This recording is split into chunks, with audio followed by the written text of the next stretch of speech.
దశరథ్. మా ఊరు గ్రామము లింబూరు, మండలము మద్నూరు.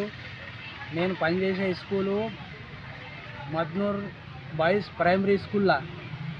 నేను 1990 1/8 ఆగస్టు నెలలో నా అపాయింట్మెంట్ ఆర్డర్ ఇచ్చారు.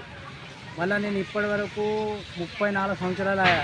నాకు ఫస్ట్ అపాయింట్మెంట్ అయినప్పుడు నా ఆర్డర్ కాపీ లోపల 250 రూపాయలు నాకు జీతము. ఏదో ఇప్పటి వరకు ఏదో 1600 కొన్ని రోజులు చేసినాము. ఇప్పుడు 4000 రూపాయలు ఇచ్చారు. దాని తర్వాత ఇప్పుడు మేము 6 నెలలకు ఒక్కరి జీతం తీసుకున్నాము, 3 నెలలకు తీసుకున్నాము. ఏడాది మాకు జీతం రాకుండే సార్. బడ్జెట్ వచ్చినప్పుడు మా జీతాలు ఇస్తుంది.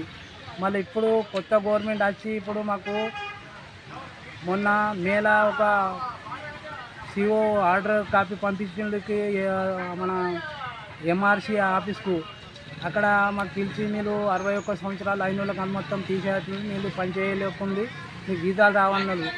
మా జీతాలు ఇప్పటికీ 9 నెలల జీతం రావాలా. ఏరియస్ మొన్న ఇచ్చిర్రు. మళ్ళీ మాకు ఇప్పుడు పాత జీతం ఒక 3 నెలలు రావాలా. టోటల్ ఇప్పుడు మాకు 12 నెలల జీతం రావాలా. మా పరిస్థితి ఇప్పుడు మేము ఇంకా 80 ఏళ్ళ సంది కొందరు చేసిన వాళ్ళు 65 సంవత్సరాలు అయింది, వాళ్ళకు 70 అయింది, వాళ్ళకి 80 అయింది. కానీ ఇప్పుడు మాకు ఏ ఆధారం లేకుండా మాకు తీసిందంటే మేము ఏం చేయాలి సార్? ఇప్పుడు మాకు బతుకు ఎట్లుందంటే మేము ఇప్పుడు ఏ పని చేయ శాత కాదు నాకు ఇప్పుడు వేరే వాళ్ళు పనికి పెట్టలు, నాకేం పెన్షన్ రాదు. గవర్నమెంట్ మాకు ఇప్పుడైతే జీతాలు లేవు.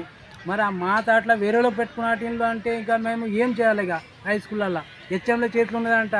మరి మేమేం చేయాలి? ఇక ఇది మీరు న్యాయం చేయాలని మాది ఒక కోరిక.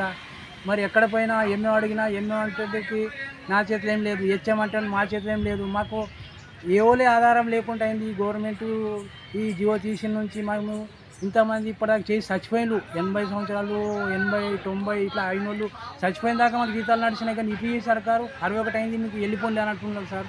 మరి ఇదేం మాది పరిస్థితి అనేది మేము మీ దృష్టికి ఒకటి ఏదో మా బతుకు పేరు ఇట్లున్నది, మాకు ఆధారం లేదు, మాకు పెన్షన్ లేదు, ఏం లేదు. ఎట్లా ఇమ్మీడియట్ ఎలక్షన్ రోడ్డు మీద ఇప్పుడు మేము ఏం చేయాలా?